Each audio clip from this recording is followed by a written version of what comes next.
Most people don't fail because they lack talent. They fail because they talk themselves out of trying. The voice inside your head, what you say to you, matters more than what anyone else ever says about you. And yet we often speak to ourselves in ways we would never speak to someone we love. We criticize, we doubt, we repeat every failure like a broken record. We call it being honest, but really it's self-inflicted sabotage dressed up as humility. If you talk to a child the way you talk to yourself, how confident would that child be? If every time they tried something new, you said, "You're not ready, you always mess things up," or "You're not good enough," how long would they keep trying? Probably not long, and yet we tell ourselves these exact things and then wonder why we feel stuck, unmotivated, and small. The first step to believing in yourself is learning to speak to yourself like someone you actually care about. This is not about empty self-help affirmations. It's about rewriting the story that's playing in your mind, because your words are seeds. Speak defeat and you'll grow fear. Speak life and you'll grow faith. The mind hears everything you say. Every "I'm not good at this," every "I could never," every "I always mess up," those become instructions your brain follows. When you constantly rehearse your limitations, you train your mind to operate in a state of lack. You shrink your imagination, dull your drive, and make failure feel like a permanent label instead of a temporary lesson. But the moment you begin speaking to yourself with power, everything shifts. Instead of saying, "I'm not ready," say, "I'm preparing." Instead of saying, "I don't have what it takes," say, "I'm growing into what it takes." That one change in tone makes space for hope, and where hope lives, action follows. To be clear, this isn't about pretending you're perfect. It's about refusing to label yourself by your weakness. You are not your worst day. You are not your past mistakes. You are becoming, and if you want to become powerful, start by speaking power. Here's a practical truth. Your brain believes what it hears most often. If you tell yourself you're broken, your brain will find proof to validate it. But if you tell yourself, "I am capable, I am chosen, I am valuable," even when you don't feel it yet, your mind will begin shifting its filter. You'll see new opportunities. You'll show up with more confidence. You'll move through challenges with a mindset of growth, not defeat. Let me give you a real example. I once worked with a young entrepreneur named Rachel. She had all the talent, brilliant ideas, great communication skills, and a heart for impact. But she couldn't get herself to launch her business. Every time she came close, she would say, "I'm not ready," or "What if no one buys?" or "Who am I to do this?" Her self-talk was eroding her own vision. One day I asked her, "Would you ever say those things to your younger sister if she was chasing a dream?" She looked shocked and said, "Of course not. I'd tell her she's brilliant and brave and that she can do anything." I said, "Then why don't you get that version of you?" That moment was her shift. She started writing one sentence of truth each morning. Statements like, "I have what it takes to build something great. My ideas matter. I'm a beginner, but I'm bold." At first, she didn't believe them, but over time, those words soaked in. They built a foundation of inner trust, and guess what? She launched her business 3 months later and tripled her income in 6. But the income wasn't the real win. The real win was the identity shift. She stopped talking herself out of greatness and started speaking herself into it. Here's the truth. You don't have to wait until you feel confident to speak confidently.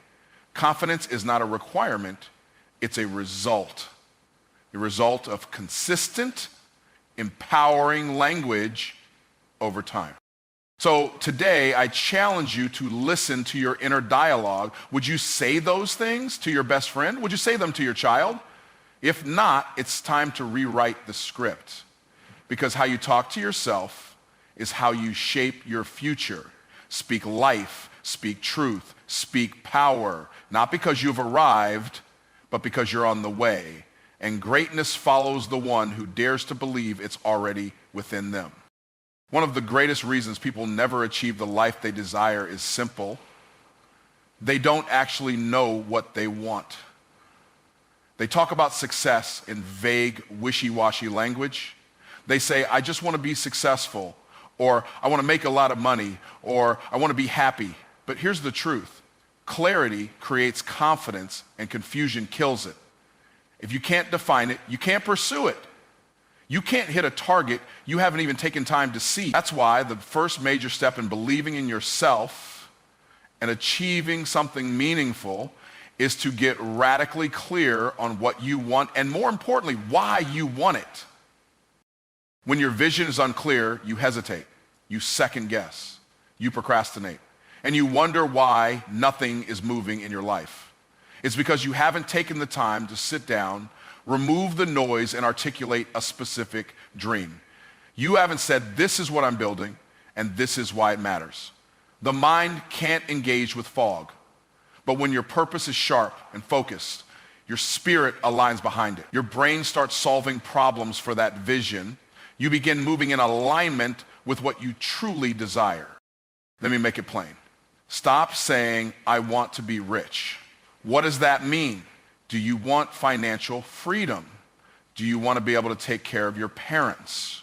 Do you want to fund a school in your hometown? Do you want to travel the world with your spouse?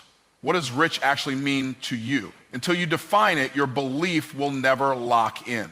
Vague dreams create vague energy, but specific goals pull you forward. And once you've defined what you want, you have to get even deeper. You have to understand why. Because the what gives you direction, but the why gives you fuel. Most people quit when things get hard, not because they're weak, but because their vision isn't emotionally anchored. Your why is what keeps you going when motivation fades. It's what gets you out of bed when comfort whispers, just stay. It's what makes the struggle worth it. Without a strong why, you'll give up too soon, settle too low, or distract yourself with things that don't really matter. There's a fire that lights inside a person who knows what they want and why they want it. You can see it in their eyes. They may not have all the answers, but they have conviction. And conviction is more powerful than certainty. When you know why something matters to you, you'll run through walls to make it happen. You'll keep going when others quit. You'll find a way when others make excuses. Let me give you a real example. There was a young man named Jason who came to me saying he wanted to build a business and be successful. I asked him, what does that mean? He said, I don't want to work a job forever. I want freedom. That's a start. But then I asked him, what would freedom allow you to do? And after some silence, he opened up. He told me his mother had worked 2 jobs for over 20 years, that she never complained but always looked tired, that she'd sacrificed everything for him to go to college. And he said, if I could build a business that paid her salary so she never had to work again, that's what I want. That's my freedom. You see what just happened? We went from a vague goal, build a business, to a crystal clear vision, retire my mother. That's a real goal. That's a goal that moves your heart. That's a goal you can feel in your bones. And when Jason locked in on that, his whole energy changed. He wasn't just chasing income anymore. He was chasing impact. That why lit a fire in him. He started waking up earlier, staying focused longer, and taking action that scared him. And guess what? 2 years later, he called me and said, I just paid off my mom's house. When you get clear on what you want and why, everything changes. Your time gets more focused. Your decisions get easier. You stop chasing trends and start building legacy.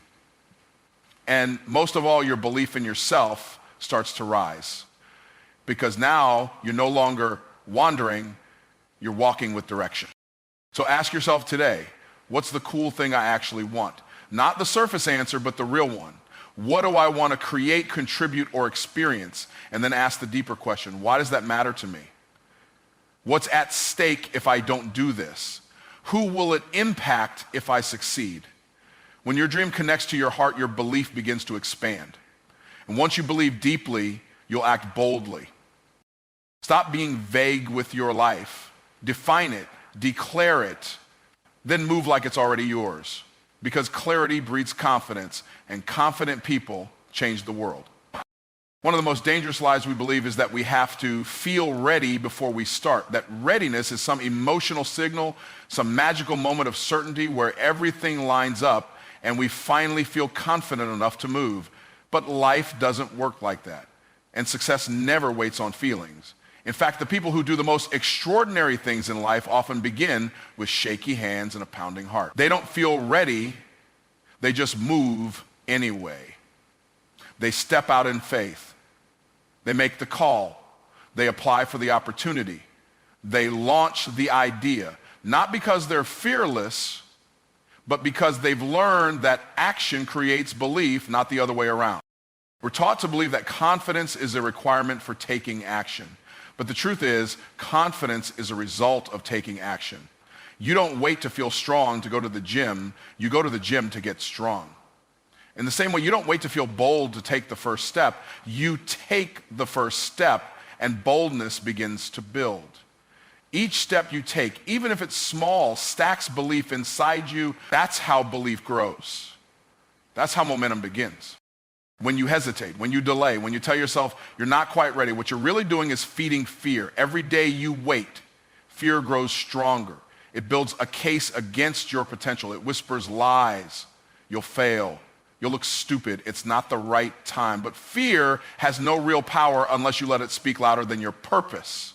The only way to shut fear down is to move through it. And once you act even in fear, the grip it has on you starts to weaken. And let me give you an example. A young woman named Alina wanted to become a speaker. She had a powerful story. She had overcome domestic abuse, started over with nothing, and built a thriving business. But every time she got the chance to speak, she turned it down. She kept saying, I don't think I'm ready. What if I forget what to say? What if I mess up? She kept waiting for the feeling of readiness that never came. One day, an organizer asked her to speak at a women's empowerment event.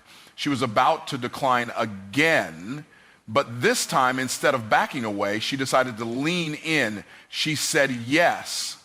Scared, she felt nervous. The entire week leading up to it, she wrote her talk with trembling hands. She stood behind the stage with a pounding heart. But when she stepped onto the platform and spoke, something shifted. She didn't speak perfectly. Her voice cracked once or twice. But the audience connected with her because she was real. She was bold in her brokenness. And when she walked off that stage, she said something she'd never said before. I think I can actually do this. That moment unlocked something in her. Not because she waited until she was confident, but because she acted before she was. That action became a seed of belief. And she planted it by doing the thing scared. From that one moment came dozens more. She spoke at conferences. She started coaching women. She built an audience. But it all started with one scared yes, one move made without waiting for permission. That's what most people miss. Momentum doesn't require mastery. It requires motion. When you move, your courage compounds. Your faith grows. Your energy shifts. You're no longer someone dreaming. You're someone doing. Too many people are sitting on dreams, waiting for certainty, waiting for the fear to go away, waiting for a perfect moment that will never come. But belief doesn't show up at your doorstep. You have to build it. You have to earn confidence by acting without it. And the more you act, the more you'll believe that you can. There's a moment in every dreamer's life where you must choose comfort or calling, staying safe or stepping forward. Every single person who has done something great felt fear, but they didn't let that fear decide their future. They chose to act anyway. And because of that, they built a life most people only talk about. Here's the truth. You can't grow if you don't go. You can't learn if you don't try. You can't become who you're meant to be if you keep waiting to feel ready. Readiness is a myth. Action is real. Every bold step you take builds muscle in your mind. Every time you show up despite the nerves, you become stronger, more certain, more confident. That's how belief is built, not by sitting and waiting, but by showing up and doing. So what's the thing you've been putting off? The phone call, the application, the video, the launch, the conversation. Do it, not later, now. Not because you feel ready, but because your dream is worth it. You don't need to be fearless. You just need to move while you're scared. And if you do that enough times, one day you'll look back and realize you became fearless by acting before you were. That's how you believe in yourself. That's how you achieve cool things. Who you surround yourself with is either feeding your faith or feeding your fear. There's no neutral ground. The people in your circle either lift your belief or lower it. They either remind you of who you are or convince you to shrink back into who you used to be. You were never designed to believe in yourself all by yourself. Even the strongest minds need reinforcement. Even the most gifted hearts need encouragement. And when your faith starts to wobble, your environment becomes the emergency room. It will either heal you or harm you. Most people underestimate the power of proximity. They think motivation is about working harder or setting bigger goals. But in truth, motivation is often just borrowed belief. When you're surrounded by people who see greatness in you, even when you don't, they lend you the courage to keep going. You don't have to feel it all the time. Sometimes just hearing someone say, "I believe in you," is the fuel that reignites the fire. Faith is contagious. So is doubt.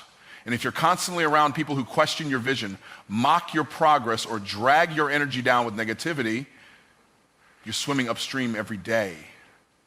That's not discipline, it's sabotage. Think about it. If you plant a healthy seed in toxic soil, it will die, not because the seed is weak, but because the environment wasn't right. You are the same. You can be filled with talent, potential, even a dream from God himself, but if you keep surrounding yourself with people who don't believe in anything beyond survival, people who laugh at vision and live for excuses, that dream will suffocate. Your belief in yourself doesn't just depend on what's inside you, it depends on who's around you. There comes a time when you have to audit your circle, not out of arrogance, but out of alignment, because where you're going requires a different frequency. If someone always questions your motives, belittles your ambition, or reminds you of your failures more than your future, you don't need to hate them. You just need to move them out of the front row of your life. Not everyone deserves access to your becoming. Some people are called to your past, not your future. And if you don't make peace with letting them go, you'll keep dragging dead weight into your destiny. Now let's be clear, this isn't about cutting off anyone who disagrees with you. Growth requires challenge. But there's a difference between correction and corrosion. Correction sharpens you. Corrosion eats away at your belief, your value, your fire. Learn the difference. Protect your faith the way you'd protect a child. Because in many ways, your belief in yourself is a child. It's something vulnerable that has to be fed, nurtured, and protected until it becomes strong enough to stand. Let me give you a powerful example. I once mentored a young man named Darius. He had the heart of a lion, but he was surrounded by chickens. He came from a community where dreaming was dangerous, where anyone who tried to rise was told to stay in their place. Darius wanted to start a business and use it to mentor youth, but every time he talked about it, his so-called friends laughed at him. "Man, you ain't built for that," they said. "Just get a job like the rest of us." And the crazy part, he started believing them, not because they were right, but because they were loud. And when fear is loud and faith is lonely, fear usually wins. One day, Darius decided to attend a business seminar, not because he was ready, but because he was tired of feeling stuck. He walked in feeling small, but he left feeling seen.